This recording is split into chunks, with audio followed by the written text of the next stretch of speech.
Nas, lamang na ba? Lamang na par. Eh par, ano sinabi sa'yo ng ate mo? Bansin ko ba, nag-aaway kayo ah?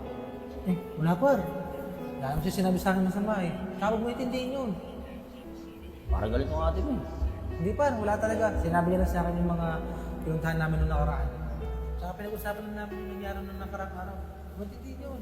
Sigurado ka pre ah, sana hindi galit ate mo. Anong hindi galit? Galit na galit. Ikaw nga, Jonas, tigil-tigilan mo nga yung pakikipagkaibigan dito sa kapatid ko. Saka, umuwi ka na. Ayaw kitang kaibigan para kay Jerome. Bakit eh? Ano ba ginagawa ko? Wala akong ginagawa masama ah. Di ba nakakulong yung tatay mo? Ibig sabihin, nakagawa ng masama yung tatay mo. Pwedeng ikaw din. Kaya, dun ka na. Huwag kang makipagkaibigan sa kapatid ko. Sigurado ako na kung ano yung ugali ng tatay mo, yun din ang ugali mo. Kaya Jonas, kung ayaw mo lumayo kay Jerome, ako na lang gagawa ng paraan para malayo yung kapatid ko sa'yo. Sige ate Aisin, kung ayaw talaga sa akin, ako na lang gagawa ng paraan para may si Jerome. Nas! Ate! Ba't naman ganun ginawa mo sa tao? Ba't mo naman pinagsalitaan ng masama? Bakit Jerome? Totoo lang naman yung sinabi ko Saka bakit? Kinakampihan mo siya? Kesa sa akin na kapatid mo? Pero te, dapat di ba naman siya pinagsalitaan ng ganun? Tsaka, di naman porkit nakakulong yung tatay niya, ganun na rin yung ugali niya. Di mo na natin siya kilala, di ba? Tsaka huwag mo naman natin siya husgahan. Ay nako Jerome, basta ako ayoko nun kay Jonas, basta iwas-iwasan mo siya. Wala nga. Puntahan ko nga muna si Jonas. Dalawang araw na rin ako di pinupuntahan sa bahay niya. Ano kayo ginagawa nun? Parang Jonas ah. Nas! Nas! Nas! Tara, tara tayo basketball. Dalawang araw na tayo hindi naglalaro ng basketball Hindi ka na rin pupunta sa bahay. Par, iwas muna ako sa'yo. Nagagalit yung ate mo kung magkasama tayo eh. Sabi ko naman sa'yo, huwag mo isipin yung mga sinasabi sa'yo ni ate. Kaya mo yun. Ako nang bahala doon, tsaka wala naman siya nung gagawa eh. Tsaka di niya naman alam eh. Tara! Sige na pre, ito na lang muna. Maraming makakalaro din sa court eh. Sige na. Gagawin pa ako eh. O Jerome, saan ka na naman galing? Baka pumunta ka na naman kay Jonas ha, sinabihan na kita, iwas-iwasan mo na yung taong yun. Oo ate, galing ako kay Jonas. Bakit? Anong masama doon? Tignan mo nga ate. Tignan mo yung pinagkakagawa mo. Dahil sa'yo nawalan ako ng tunay na kaibigan. Alam mo naman si Jonas na yung tunay kong kaibigan, di ba? Dahil iniiwasan ko na yung mga dati kong barkada na puro pagbibisyo lang yung alam. Tignan mo yung ginawa mo. Dahil sa'yo, iniiwasan na ako ng tao. Tama yun na iwasan ka ng tao, mabuti nga yung ginawa niya kasi wala siyang maganda maidudulot sa'yo. Di nga natin alam kung anong kaso niyang tatay niya Saka hindi rin natin alam kung bakit sila lumuwas dito sa Maynila. Baka nga nagtatago lang yan dahil may nagawa silang kasalanan doon sa probinsya nila eh. Ay naku Jerome, makikipagtalo ka pa, ipilit mo pa yung sayo. Tigas ng ulo mo. Alam mo ate, ganyan ka eh. Mahilig ka mangusga ng tao, hindi mo naman kilala eh.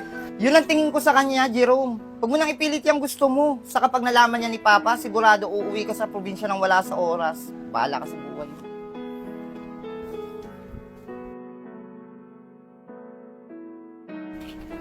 Tagal ko na din nakikita si parang Jonas ah. Wala tuloy ako makakampi sa court. Saka na pupunta yun. Sana matapos yung kaso ni tatay para makalaya na siya. Para matapos na rin mga panghusgasan ng mga tao.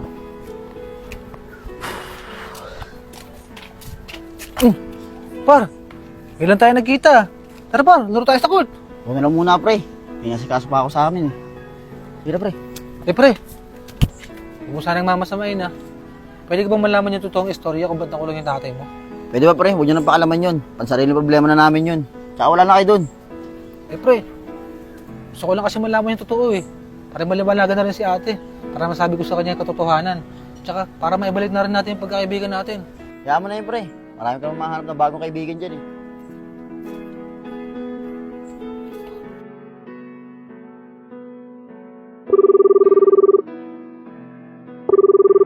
Hello, Ma.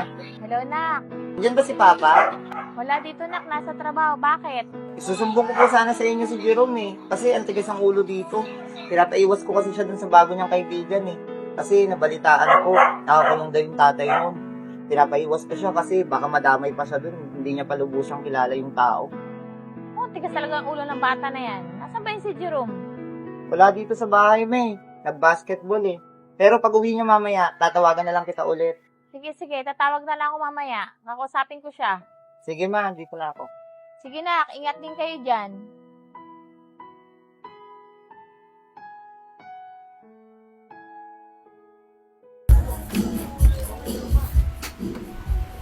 O, Jerome, nandiyan ka na pala. O, kakausapin ka daw ni Mama. Sige po, ate. Hello, Ma. Bakit po? Gusto niya raw ako makausap. Lonak, ano yung nababalitaan ko na nakikipagkaibigan ka daw dun sa anak ng nakakulong? Si ate kasi may. Masyado ba pang husga eh. Nuhusgahan niya agad yung tao kahit hindi naman niya kilala. Bakit, Nak? Hindi mo rin naman lubusang kilala yung tao ah. Tsaka pinoprotektahan ka lang ng ate mo eh, para iniiwas ka sa kanya. Eh, ako naman yung nakakaalam sa ugali niya, may. Hindi naman siya eh. Kaya wala siyang karapatang husgahan yung tao. Tsaka iniisip lang naman ng ate mo yung kapakanan mo. Makinig ka sa ate mo, Jerome. Pag matigas ang ulo, hindi ka makikinig sa ate mo, tsaka sa amin, mas mabuti pang umuwi ka na lang doon sa probinsya, doon sa mga lolo mo. Sige, Ma. Kung yun po yung desisyon nyo, kaya respetuhin ko po. Susundin ko na lang po kayo. Sige po. Mag-ingat po kayo dyan.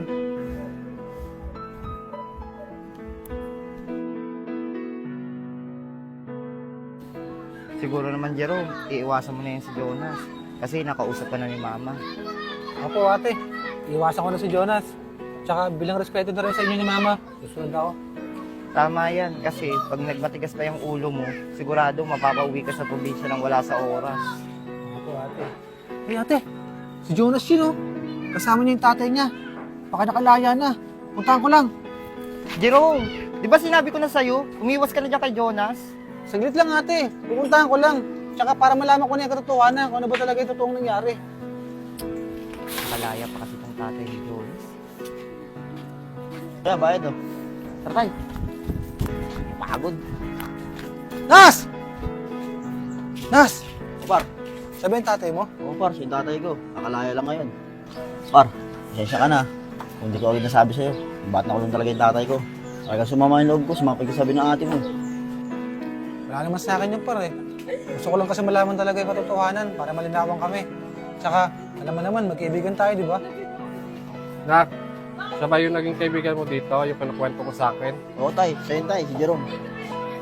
Rob, salamat nga pala ha, dahil kinaibigan mo yung anak ko, kahit maraming umuhusga sa amin. Tay, wala po nga naman. Wala po sa akin yun. Tsaka, simula po naman ng una, wala naman po sa akin pinakita hindi maganda si Jonas eh. Kaya wala po akong karapatan para husgahan siya. Totoo niyan, Jerome.